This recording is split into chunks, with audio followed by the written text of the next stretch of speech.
How do we go from impressions to building a reality about people, about events, about situations? And what happens when our reality doesn't match other people's reality or turns out to be inaccurate? Do we ever find out about it? Does it matter? Can stereotypes ever have any function?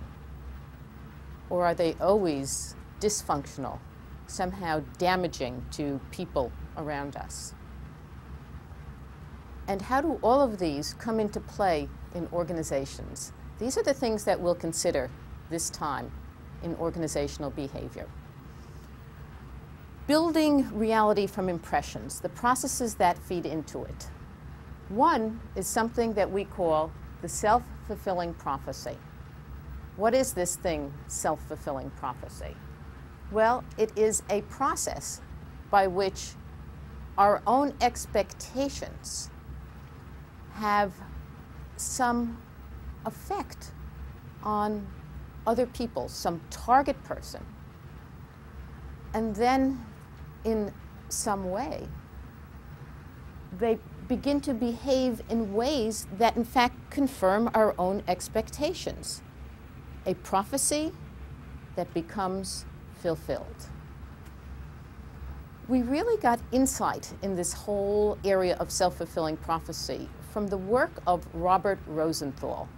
First starting in his psychology lab with his graduate students, he wondered why his students turned in results that so frequently matched what he had talked about as outcomes in his classes. Why were these experiments always working, or working far more frequently than we would have expected? And so he examined, first in his psychology lab, the effect of expectations on his students, and found that when he told his students they had high-performing rats, the rats performed well. And when they had rats that were the runts of the litter, they performed poorly, even though in reality, these rats were all randomly assigned to subjects and from the same litters. You know, really no difference in these rats. They were conforming to expectations he'd given his students. He said, wow, can this work beyond the laboratory? And so in combination, in conjunction with Lenore Jacobson, about 1968, he brought the experiment out of the laboratory and into the classrooms of an elementary school in San Francisco. Somewhere in the spring, towards the end of the school year, working with children who were in kindergarten through grade 5, he gave them a rather ordinary IQ test. Nothing particularly special, but one that was not particularly familiar to the teachers. The next year, when these children started classes, now they're in grades 1 to 5, he told the teachers they had been tested previously on a test that would identify late bloomers. What is this late bloomer? Well, somebody who's going to start out the academic year kind of slow, but about midway is going to catch fire and, if you will, explode into some academic excellence. The late bloomer, blossoming. And teachers were given names of students who had done well, presumably on the test.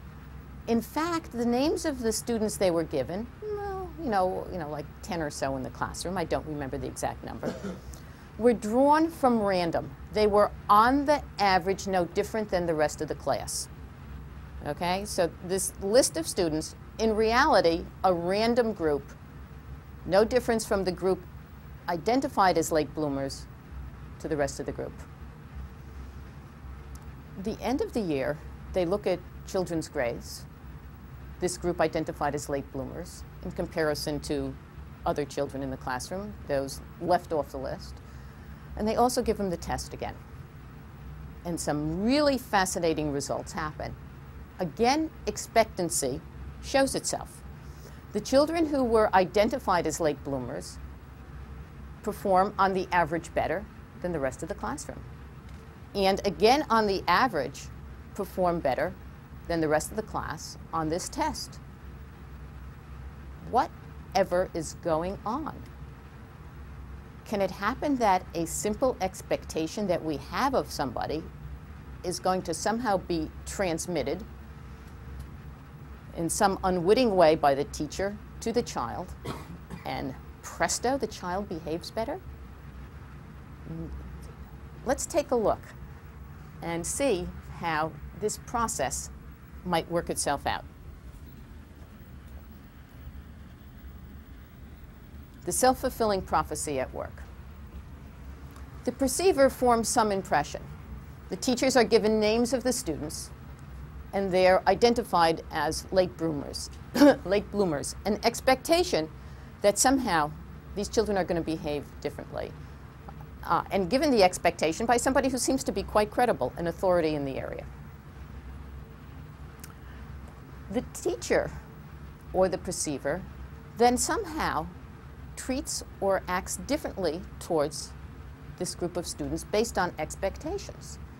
In the case of a teacher, how might the teacher act differently towards the group of students whom they expect to behave or perform at some accelerated speed somewhere during the year? What's the process here?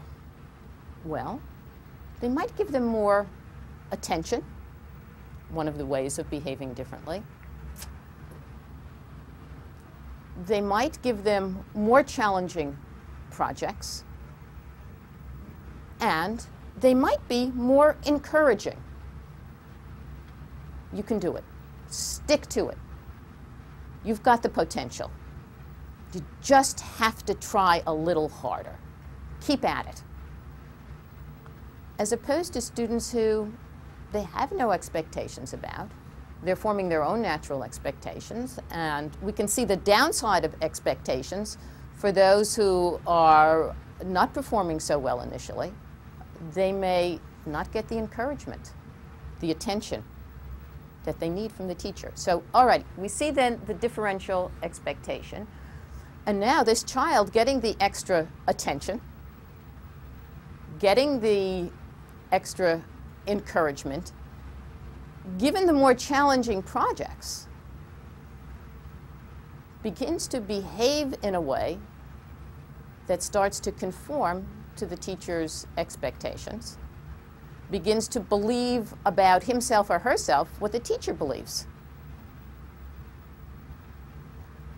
And so we've come full cycle. The prophecy is fulfilled, thereby confirming the teacher's original expectations and starting the cycle all over again.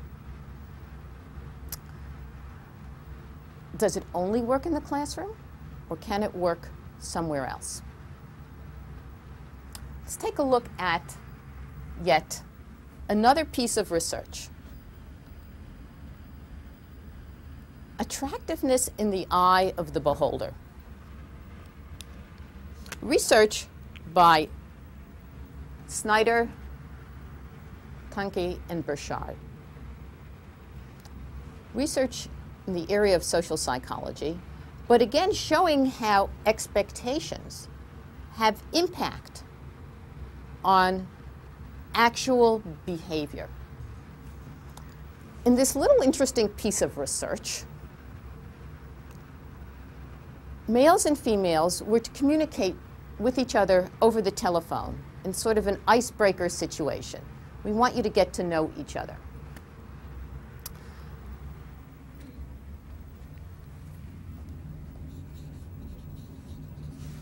The males were given information about the females, and along with it, photos. So they were led to believe, at least half of them, that they were going to be speaking to a very attractive female, and in the other half,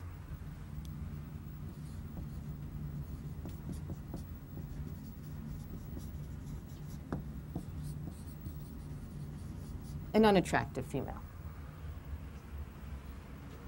Females didn't have any expectations about what the males looked like. The conversations were then tape recorded. And yet a third group got to listen to the tape recordings and didn't know who had pictures of attractive females and who had pictures of unattractive females. Okay, and remember, these pictures were fabrications. They bore no relationship to the actual female that was engaging in the conversation. Well, the first thing that they did is they asked the males to rate various qualities about the female that they were talking to. No surprise, the males who got the pretty females thought that they were more sociable, more interesting, more charming, humorous, all positive kinds of things that you'd like in a social situation. More outgoing than those that they thought were talking to unattractive females. But step two, listening to the tapes. First, they asked a group of judges to listen to the male side of the conversation and make some judgments about it. Where clearly those males who thought they were talking to attractive females sounded more enthusiastic in their conversations, sounded more sociable, sounded more humorous, more interesting, more outgoing. Again, all of those positive things that you'd want. Okay, this is by a third party. Remember, didn't know which group was talking to attractive, which group was talking to unattractive. And then they also had them rate the conversation of the females. And remember, these females, totally in the dark as to this picture process. They didn't know that someone had foisted on the male they were talking to some picture that was not their picture and bore no relationship to what they looked like. Okay, so how did they respond? Again, expectations are affecting behavior. The men who thought they were talking to attractive females elicited in conversation that was more enthusiastic, showed more warmth. People were more humorous, more outgoing, more energetic. So you think somebody's attractive, you behave towards them in an attractive way, and you begin to elicit behavior which is judged to be more attractive. If we go back to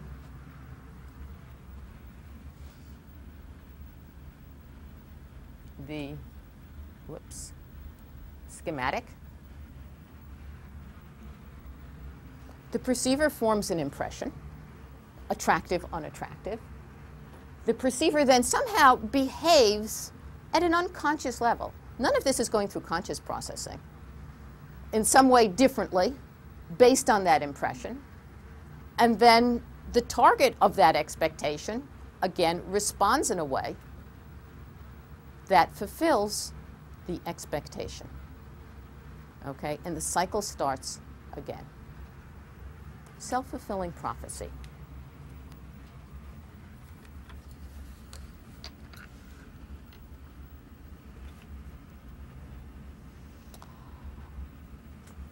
Let's look at yet two other pieces of research. This time, not in the social psychology laboratory and not in the classroom, but the work of Dove Eden, who took this expectation business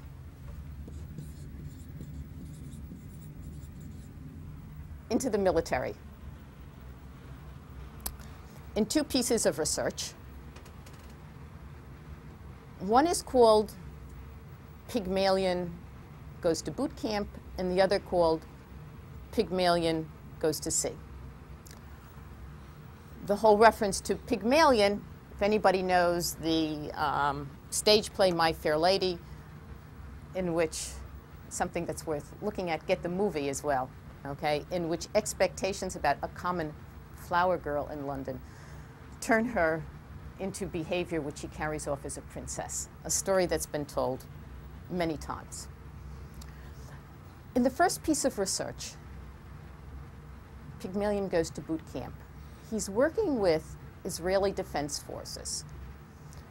And in a training group of 100-some inductees, a number are identified as having command potential.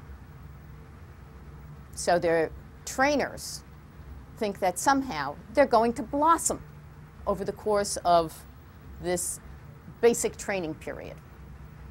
Again, they're no different on the average from the rest of the group. Well, it turns out that military instructors behave really no differently than teachers of primary children. Because at the end, when they're given a number of tests to see how they've mastered material, and they're evaluated in terms of leadership potential, the group that's identified as having command potential performs better than the rest of the inductees. But it doesn't work only in Israel. It works in the US Navy as well. Same process goes on. And again, better performance from trainees coming in, inductees, in the US Navy. Same process. So what does this mean for the workplace if we carry it over into the workplace? In fact, some research that was carried out much earlier found that management trainees in a work situation who were given challenging assignments to begin with, on the whole, performed better than those that were not given challenging assignments. Interesting situation. If you assume that a group of trainees coming in on the average meets all the qualifications, probably what you don't want to do is give them the easiest assignments, because they don't get a chance to show what they're capable of doing. What they do get a chance to show is well, they can follow orders maybe. But what might that do to the expectations of somebody who is the instructor for this class? Well, you don't really get a good sense of what the person is capable of doing. And you might ultimately mislabel them, not because they're not capable of showing initiative or being self-starters, you're just not giving them the opportunity. So something to think about. There are limitations. It doesn't mean that if somebody holds expectations of you being a thin person, then you're going to become instantly thin. Okay, limitations on all of these things. Or that if someone holds expectations, if you're starting at average student, that in the next semester you're going to turn into Dean's List. Okay, limitations. There have to be expectations that are reasonable expectations. But an interesting way to change behavior. Okay? The second aspect to all of this going from impressions to reality also deals with something called confirmatory bias. These two processes work hand in hand. With confirmatory bias, there is a tendency to seek, interpret, and create information that verifies existing beliefs. It comes into play in self-fulfilling prophecy, because one of the things that probably is going on with the teachers is they're seeking in the self-fulfilling prophecy part the information that confirms their beliefs. So it's in play there. The seeking information, we have some impression. Now getting that impression, do we actually go out and look for information that backs up what we already believe? And do we overlook information, neglect information, reject information that's contrary to our beliefs? Probably yes. We're not as open-minded as we'd like to believe that we are. We hang out with friends who probably have similar beliefs to ours and confirm our beliefs. We watch TV shows that confirm our beliefs and we skip the other ones. We read newspaper columns that confirm our beliefs, and we skip the other ones, or we disbelieve them. So we're always looking out there for information that already backs up what we're believing. The same Snyder and Swan led a group of students to believe that they were going to talk to either a group of introverts or extroverts. Then gave them a list of questions and said, we want you to interview them, choose from these questions. The group that thought that they were interviewing introverts tended to ask questions of them such as, do you often feel as if people are leaving you out of things? So seeking information that confirms what they already believe. And if they think they're talking to extroverts, questions such as, well, what do you do to make yourself the life of the party? Again, seeking information to confirm beliefs. And what about interpreting information? Another interesting piece of research. We have the case of Hannah. Hannah is a fictitious child. And half of a group is led to believe that Hannah comes from a very well-to-do background. Her parents are middle class. They can afford to give her all the amenities in life. The other half is led to believe that Hannah comes from a much lower class background. She's poor. She doesn't have access to all of the things that upper class Hannah would have access to. And as you might think, if you're looking at expectations about performance, would-be teachers have better expectations, slightly, not a lot, but somewhat, for those who think Hannah comes from an upper class than those who think that Hannah comes from a lower class. Step 2. They all observe on a videotape this fictitious child, Hannah, taking a test, an abilities test. On the abilities test, Hannah is performing better than you might expect. She's answering some tough questions, but she is also blowing some very easy questions. And so everybody, whether they're led to believe that Hannah was upper class or lower class, is viewing the same video, so all getting the same information. Now they have to evaluate Hannah again. Do they come even closer together in their judgment of Hannah, or do they become more disparate in their judgment? More disparate. Why do you think more disparate? Because people can select what kind of information they see. Exactly. They Confirmatory bias. Now we're talking about seeking and interpreting. They all got to see the same performance. Okay? And now those who believe that she came from the upper class are probably hanging on to her handling those questions that were tough and more challenging than you would have expected. And those who were led to believe that she came from a lower class are probably hanging on to and looking more and emphasizing the performance on blowing the easy questions. So different interpretations of the same situation based on prior expectations. It is so hard for us to shake these expectations. Once we've got them in place, research shows over and over, even when we're told they're wrong, they tend to continue to influence the way we think. What is all this doing for us? Why do we continue to hang on to these expectations? What is the function of expectations for us? Well, first, they add stability to our world. People act in consistent kinds of ways. Events are consistent. And so we don't have wide fluctuation in people. We saw in object perception, we like stability.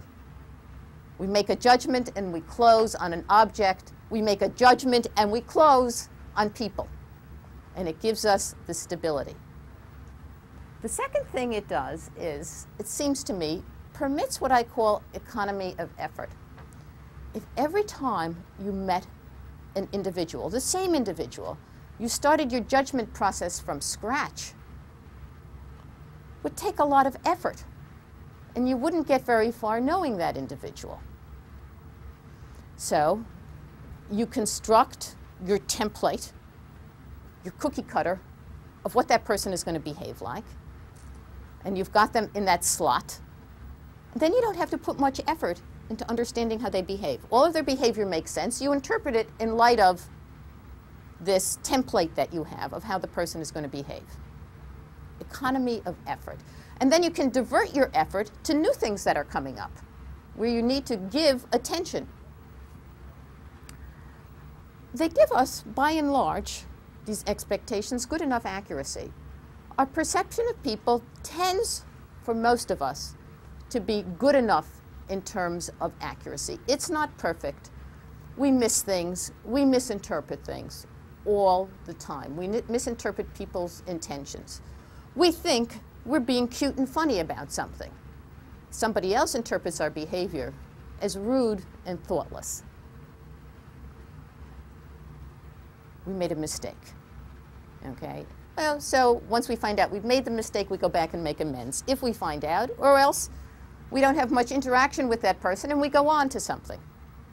So yes, there is inaccuracy, but by and large, we're not jarred by knowledge of inaccuracies so much in life that we need to keep retracing our footsteps and reappraising the situation. That would take a long time. And there may be some people who are poor in judgment, and they're probably not going to do very well in social situations in general. But most of us survive. Okay, and finally, given all of this, it permits our attention to go on to the new things in life and form the new expectancies as we need to, because we're constantly coming up against new situations. So it does fulfill a role, and it may mean that occasionally we're running into trouble, but by and large, this whole thing is working for us quite well. But sometimes it doesn't work well. And in that instance, we distort reality, we stereotype.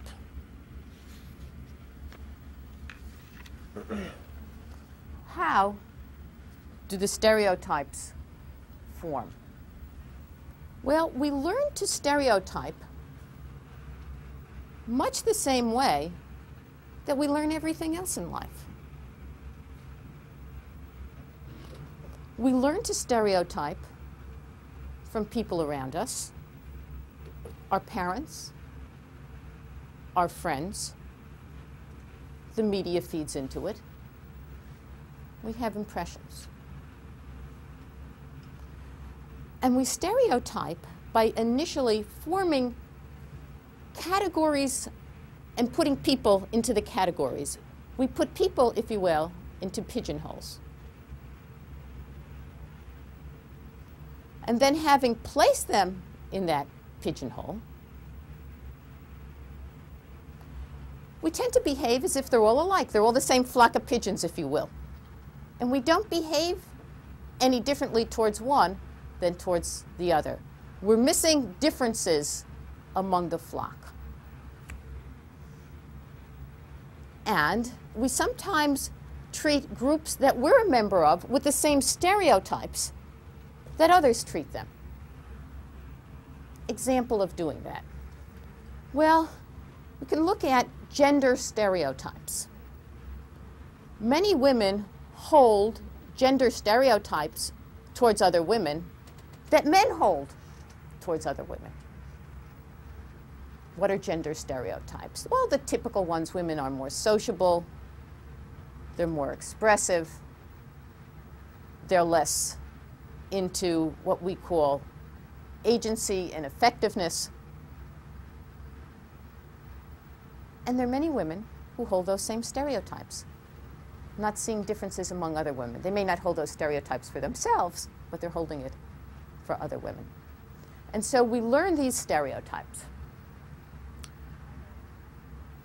want to suggest yet another example that goes on in terms of the stereotyping process. Something called the belief congruence theory.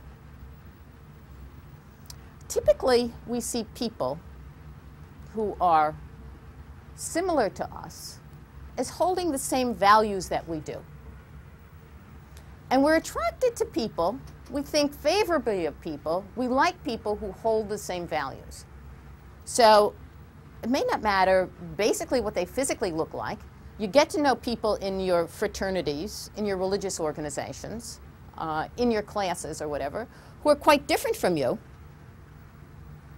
physically, culturally, and yet as you get to know them, you find out you hold a lot of the same values, a lot of the same attitudes.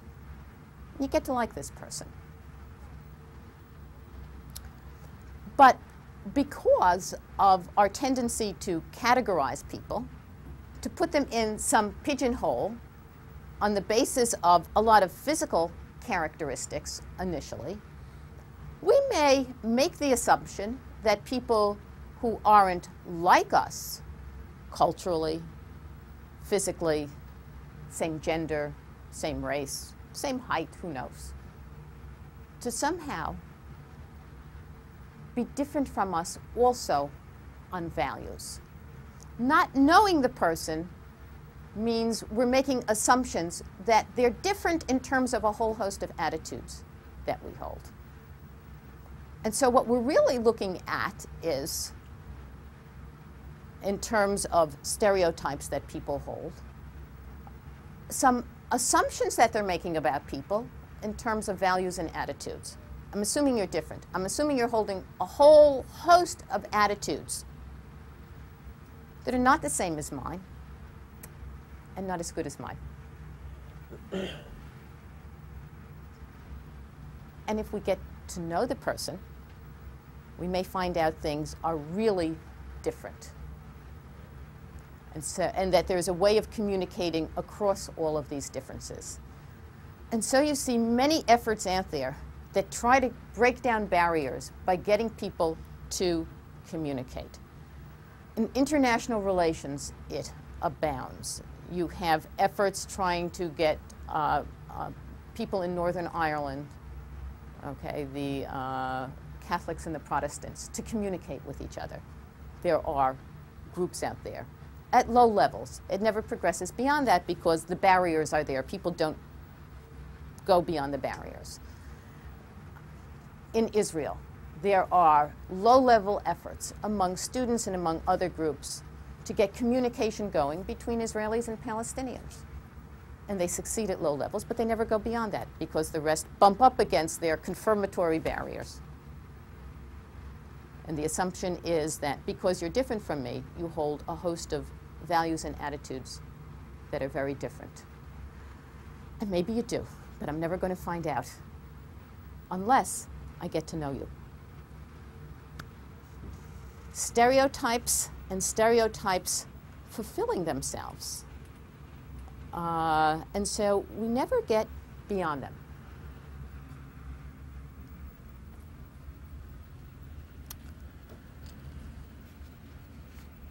When do we particularly use stereotypes, and why do we use them? Why are they pervasive? And everybody pigeonholes everybody's stereotypes. We have a host of them. Well, I already mentioned one thing. We have superficial contact with people.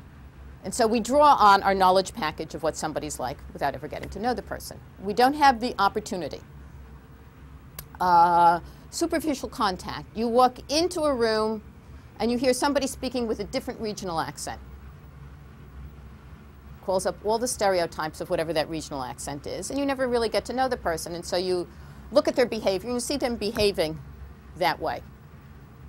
And of course all of this gets reinforced in movies. There have been any number of movies which play on the stereotypes of people from California. Forget what they say about us in New Jersey. And they say some interesting things. And so you see somebody from California and you think, oh, surfer, something of that sort. And you never really make the contact to understand that somebody is in fact, perhaps similar to you on a number of dimensions and doesn't hold to all of those characteristics that you assume goes with the surfer type of personality, superficial, etc. Sometimes we hold stereotypes because they play an ego defensive function for us. We're threatened by the other group somehow. They make us very nervous and very anxious. And hanging on to these stereotypes somehow makes us feel more comfortable, makes us feel as if we really don't have anything perhaps to worry about. Because then not only do we have the stereotype, but the stereotype of this person is of the lesser, is probably denigrating. And we see this in attitudes that people will sometimes have towards foreigners. They don't speak English the way we do. Are they dumb? Do we yell at them? Do we speak very slowly? Are we threatened by their presence? Are we thinking that they're going to come over here and take all kinds of jobs away and all kinds of other benefits away from people who are here? And so we conjure up stereotypes of foreigners that are not really very positive,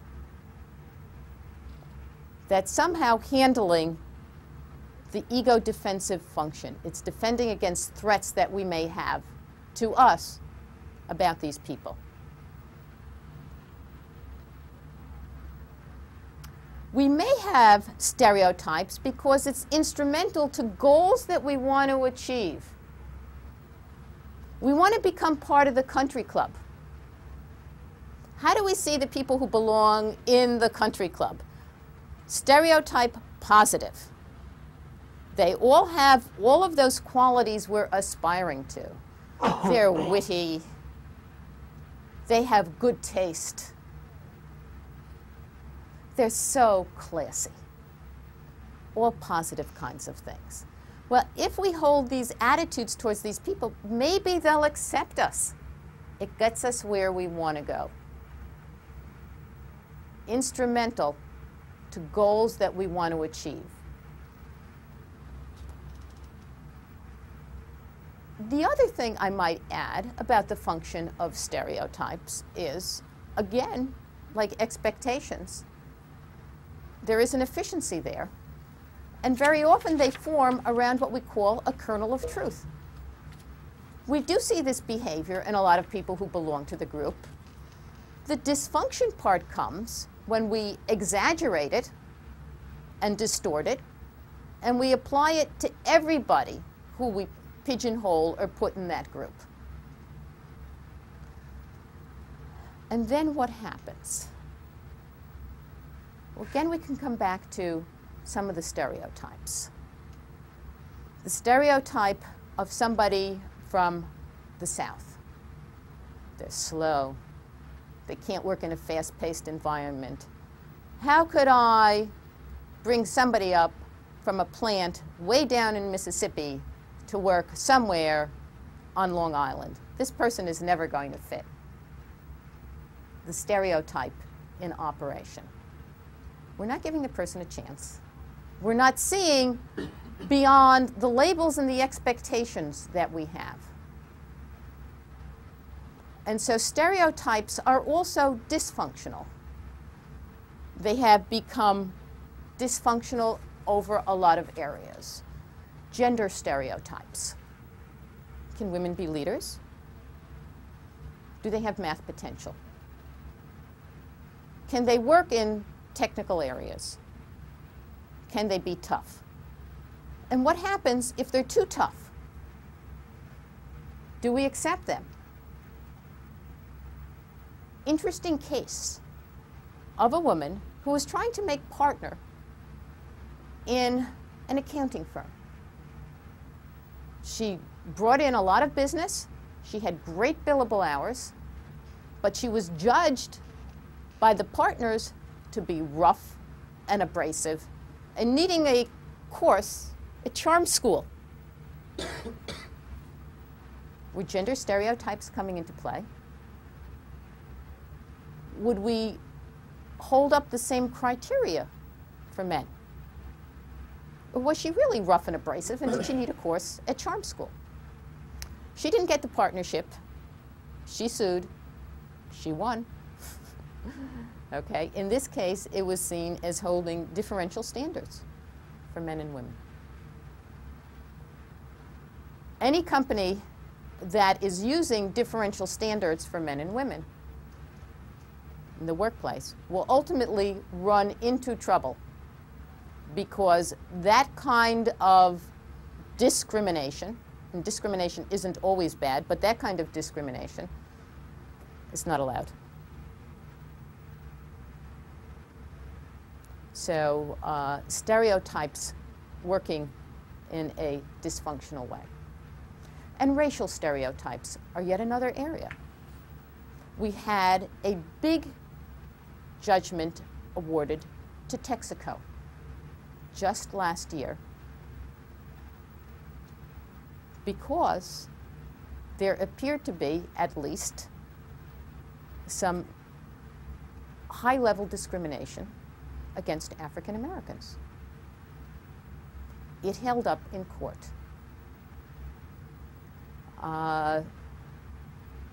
Stereotypes working against groups. All illegal now, and we've made great strides. But there is still stereotyping out there, and we still have to work to combat it. Training programs, more training programs, contact between people, getting them to see beyond the categories that they attach to people. So yes, stereotypes can and often are dysfunctional in the workplace. As we apply all of this to organizations, we see two particular areas in which they're used. One is performance appraisal, and the other, impression management. If we go to the overhead, I want to show a couple of examples of appraisal forms. Both of them are graphic rating forms.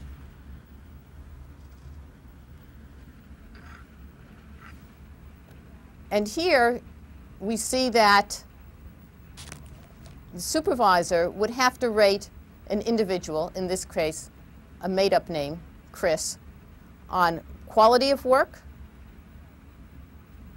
in terms of amount accomplished, and in terms of accuracy, job knowledge, cooperation, dependability, and enthusiasm. Another example of a graphic rating form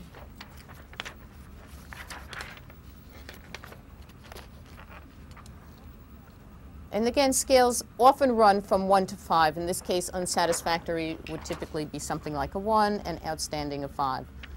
Factors on which employees are typically rated: attendance, appearance, dependability. Again, we see quality of work, quantity of work, relationship with people, job knowledge. I'm going to keep the first one up for just a bit while we talk about this performance appraisal process.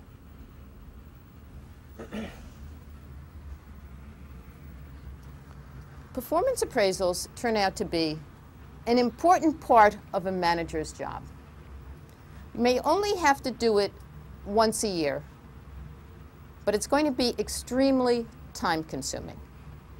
You're going to sit there with the appraisal forms and looking, at this stack that you have to complete for your employees. And they're important for employees because a lot rides on it for employees. Raises may ride on it, promotions may ride on it, training opportunities may ride on it, work assignments may ride on it.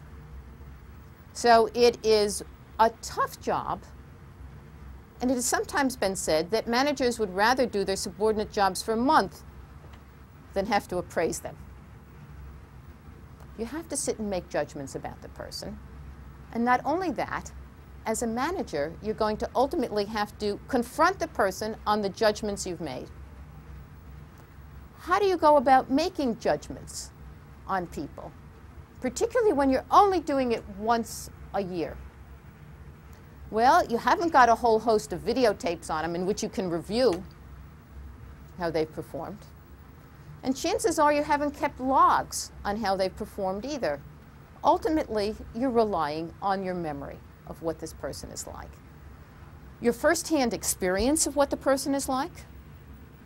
Your second-hand experience, what other people have told you, because you don't get all the information directly. And as a supervisor, a manager, you simply don't have the time to monitor all these people constantly. You're busy doing your own job.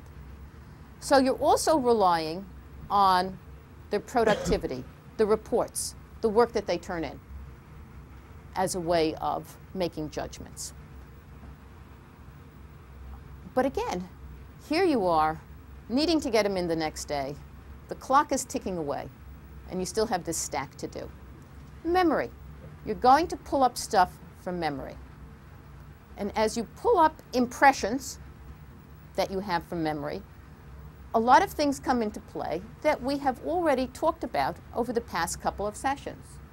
Attribution bias. How does that come into play?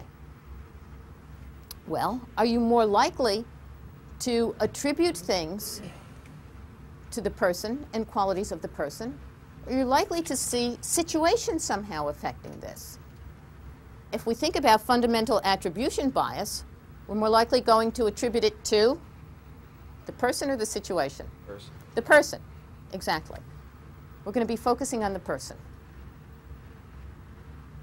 And then there is the actor-observer bias. Again, one of the attribution biases that we talked about.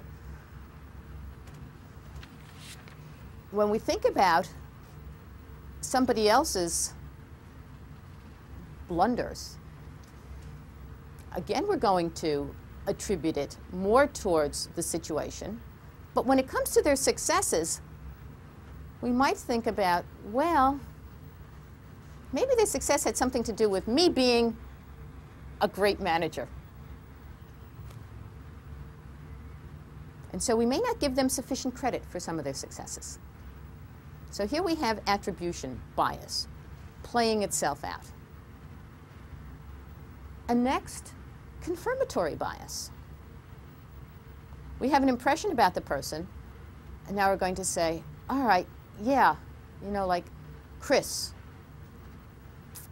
Chris is really a good worker. And you're going to scan back, and you're going to think about all the times that Chris performed really well, got stuff in on time. And you're going to neglect thinking about the times when Chris blew it. Confirmatory bias playing itself out. And yet one other effect, and one that we haven't talked about, but it will still play its role. It's the recency effect. What have you done for me lately? Because you're working under pressure, you're going to be most likely to recall the recent behavior of the individual, whatever they did the past couple of weeks before you had to do performance appraisals, than stuff they did the beginning of the year. It is no accident that a lot of movies are rushed out just before Academy Awards. Because who remembers those movies that came out the beginning of the year? They're just not remembered as well. Recency plays a role in all of this, unfortunately, but it's true. It turns out that those supervisors, in fact, who've been promoted up through the ranks and know the job of the individual they're rating really well, are less likely to fall victim to the attribution biases. You did that job. You remember what it was like when you didn't get materials on time. You remember what it was like when you were looking for reports and they just weren't there, and so you couldn't do what you wanted to do in a timely fashion. You remembered all the situational problems because you'd done that job. And so as you then evaluate a person, you're able to better understand their behavior having done the job. But the supervisor who comes in from the outside doesn't have the same information base and is going to have a tendency to fall victim, if you will, more towards attribution biases. So we see all of these biases coming into play in these situations. Performance appraisal. Not an easy job. And yet, one of the ways that a manager has to help change the behavior, we're going to be getting into learning to help shape the behavior, to help get good performance out of individuals. It has to be done well. And while we're on it, let's talk about the performance appraisal interview. How do you convey to an employee their weaknesses? Strengths are easy. Anybody can do that. But what about weaknesses? What do you do in that situation? Chances are, any of us sitting in a situation, hearing how we're not coming up to par, hearing how we blew it in a few situations, going to get ego defensive. We're not going to want to hear that information. Well, if you don't want to hear that information and you start to rationalize all of it away as an individual, no way you're going to change. So supervisors need to know this, need to know that their employees are going to probably be on the defensive, on the weaknesses, and need to come at it not directly, but obliquely, from an angle, and help them come to understand that this is a problem-solving session. Let your defenses down. Let us both work together in terms of how we can improve you as an employee. And then set courses of action that will correct what the weaknesses are. But don't come on strong and criticize, because you won't get change that way. It's not going to happen. And one of the purposes of performance appraisals are to give feedback and to give change. The second area in which we see application of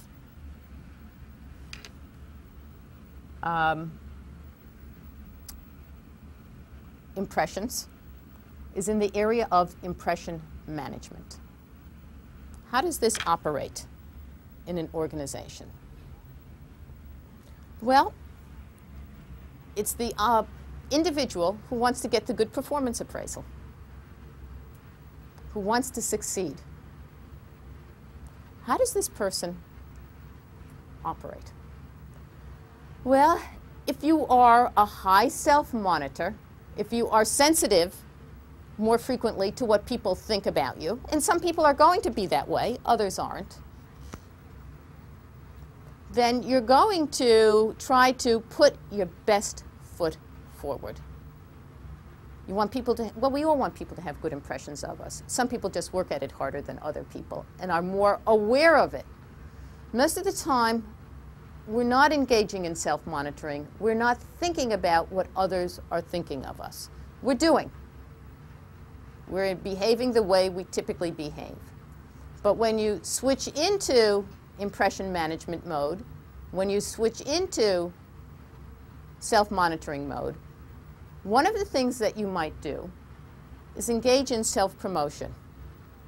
Hire a PR agent for yourself.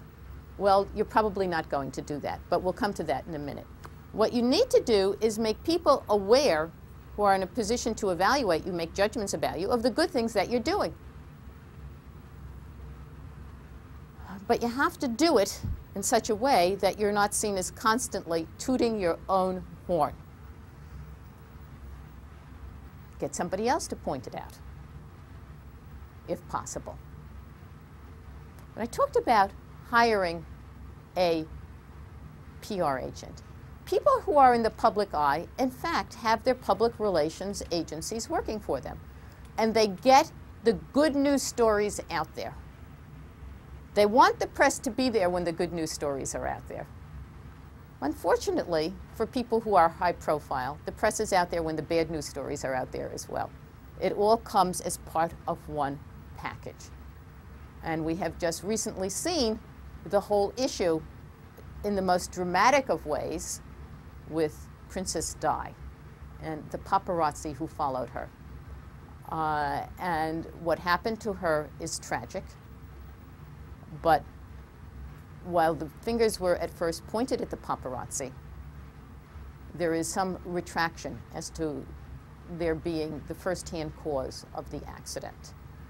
And the flip side of that is that someone who is in the public eye, such as Princess Di was and continues to be, and this is true of anybody, any high-profile person in entertainment, in sports, in politics, in the arts, wants those cameras there when they're doing the positive things.